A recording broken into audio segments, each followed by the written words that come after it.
नमस्कार मित्रों, यहाँ पर भारतीय अर्थव्यवस्था से संबंधित 10 महत्वपूर्ण प्रश्न प्रस्तुत किए जा रहे हैं। आइए चलते हैं पहले प्रश्न पर। निम्न में से किस अधिनियम में नियंत्रक महालेखा परीक्षक नामक पद का सुझाव किया गया था? नियंत्रक महालेखा परीक्षक नामक पद का सुझाव किया गया था। ऑप्शन ए 1909 का अधिनियम, ऑप्शन बी 1919 का अधिनियम, ऑप्शन सी 1935 का अधिनियम, ऑप्शन डी 1947 का अधिनियम। नियंत्रक महालेखा परीक्षक जो ये पद है, ये संविधान के 148 अनुच्छेद 148 में इसका वर्णन मिलता है। इस पद का सुझाव आपको देखना है कौन सा ऑप्शन सही है। तो इस प्रश्न का सही आंसर हो जाएगा ऑप्शन नंबर सी 1935 का अधिनियम। इस पद का अधिनियम 1919 में एक दूसरे नाम ऑडिटर के नाम से इस पद के लिए प्रथम बार इसकी चर्चा में आता है, लेकिन 1935 के अधिनियम में इस पद का सृजन करने की बात आती है। अगला प्रश्न है, कोलकाता में उच्चतम न्यायालय की स्थापना किसके द्वारा की गई थी? ऑप्शन ए 1773 का विनियामक अधिनियम, ऑप्शन बी 1784 का पिट्स इंडिया अधिनियम, ऑप्शन सी 1793 का चार्टर अधिनियम, ऑप्शन डी 1813 का चार्टर अधिनियम। इस प्रश्न का सही उत्तर हो जाएगा आपका ऑप्शन नंबर ए 1773 का विनियामक अधिनियम। अगला प्रश्न है, भारत के संविधान का निर्माता किसे माना जाता है? Option A Mahatma Gandhi, option B B R. Ambedkar, option C Jawaharlal Nehru, option D B N. Rao. तो इस प्रश्न का सही आंसर हो जाएगा option number B B R. Ambedkar.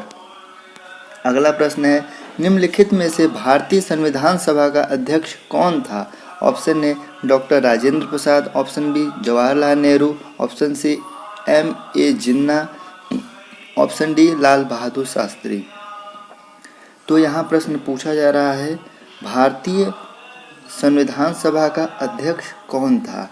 तो हम सभी लोग जानते हैं भारतीय संविधान सभा का पहला जो बैठक होता है वो 9 दिसंबर 1946 को होता है, और दूसरा जो बैठक होता है उसके 2 दिन बाद 11 दिसंबर 1946 को होता है। तो प्रथम बैठक में जो अध्यक्ष थे वो थे डॉक्टर सच्चिदानंद सिन्हा थे, लेकिन दूसरे वाले यानी 11 दिसंबर 1946 दूसरी बैठक में जो संविधान सभा के अध्यक्ष थे वो डॉक्टर राजेंद्र प्रसाद थे। तो इस प्रश्न का सही आंसर हो जाएगा डॉक्टर राजेंद्र प्रसाद। प्रश्न नंबर 5, डॉक्टर बी.आर. अम्बेडकर ने संविधान का हृदय और आत्मा किसे कहा है? ऑप्शन ए समानता का अधिकार, ऑप्शन बी शोषण के विरुद्ध अधिकार, ऑप्शन सी संवैधानिक उपचारों का अधिकार, ऑप्शन डी धर्म की स्वतंत्रता का अधिकार। तो इस प्रश्न का सही आंसर हो जाएगा ऑप्शन सी। क्या हो जाएगा? ऑप्शन सी हो जाएगा। ये आर्टिकल 32 है, यानी कह सकते हैं हम डॉक्टर भीमराव अंबेडकर ने संवैधानिक उपचारों का अधिकार आर्टिकल 32 में जो दिया गया है उसको संविधान सभा का हृदय और आत्मा कहा है। छठा प्रश्न है, संविधान सभा का प्रारूप हुआ था? ऑप्शन ए 26 जनवरी 1950 को, ऑप्शन बी 26 दिसंबर 1949 को, ऑप्शन सी 26 नवंबर 1949 को, और ऑप्शन डी 30 नवंबर 1949 को। तो इस प्रश्न का सही उत्तर हो जाएगा 26 नवंबर 1949 को। संविधान सभा की बैठक और जो भी कार्य प्रणाली प्रारूप समितियाँ बनी थी वो संविधान सभा को ही बनाने के लिए हुई थी, और इसको पूरी तरह प्रथम आंशिक रूप से अंगीकार जब किया गया था वो 26 नवंबर 1949 को किया गया था। पूर्णतः रूप से इसका अंगीकार जो हुआ था 26 जनवरी 1950 को किया गया था।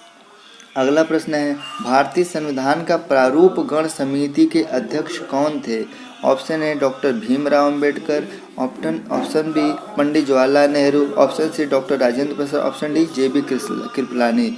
इस प्रश्न का सही आंसर हो जाएगा ऑप्शन ए। में जो राज्य का नीति निर्देशक तत्व है वो किस देश से लिया गया है? मूल अधिकार किस देश से लिया गया? संघ राज्य संबंधों की समवर्ती सूची।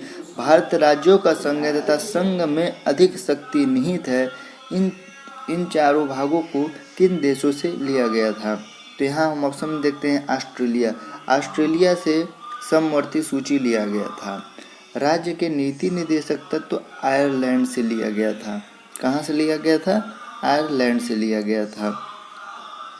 तो समवर्ती सूची आपका ऑस्ट्रेलिया से हो गया, राज्य के नीति निदेशक तत्व तो आपका आयरलैंड से हो गया, मूल अधिकार आपका संयुक्त राज्य अमेरिका से लिया गया था, और भारत राज्यों का संघ है तथा संघ में अधिक शक्ति निहित है, ये आपका कनाडा से लिया गया था। कहाँ से लिया गया था? कनाडा से लिया गया। अगला प्रश्न है, भारत के संविधान के निर्माताओं का मत निम्नलिखित में से किसमें प्रतिबिंबित होता है? ऑप्शन ए उद्देशिका, ऑप्शन बी मूल अधिकार, ऑप्शन सी राज्य के नीति निदेशक तत्व, ऑप्शन डी मूल कर्तव्य। इस प्रश्न का सही उत्तर हो जाएगा ऑप्शन ए। अगला प्रश्न है, भारत शासन अधिनियम 1919 ने निम्नलिखित में से किसको स्पष्ट रूप से परिभाषित किया था? ऑप्शन ए आपका हो जाएगा न्यायपालिका एवं विधायिका लेजिस्लेचर के बीच शक्ति का पृथक्करण, ऑप्शन बी केंद्रीय एवं प्रांतीय सरकारों की अधिकारिता, ऑप्शन सी भारत की सेक्रेटरी ऑफ स्टेट एवं वायसराय की शक्तियाँ, ऑप्शन डी उपयुक्त में से कोई नहीं। तो यहाँ बात हो रही है भारत सरकार अधिनियम 1919 की बात हो रही है। तो इसमें पूछा जा रहा इन चारों ऑप्शन में से किस पर भारत सरकार अधिनियम 1919 में परिभाषित किया गया था। तो इसका सही आंसर हो जाएगा ऑप्शन बी केंद्रीय एवं प्रांतीय सरकारों की अधिकारिता।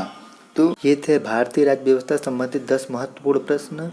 आप लोग से फिर से अगले अंक में मुलाकात होगी। तब तक के लिए नमस्कार। जय हिंद, जय भारत।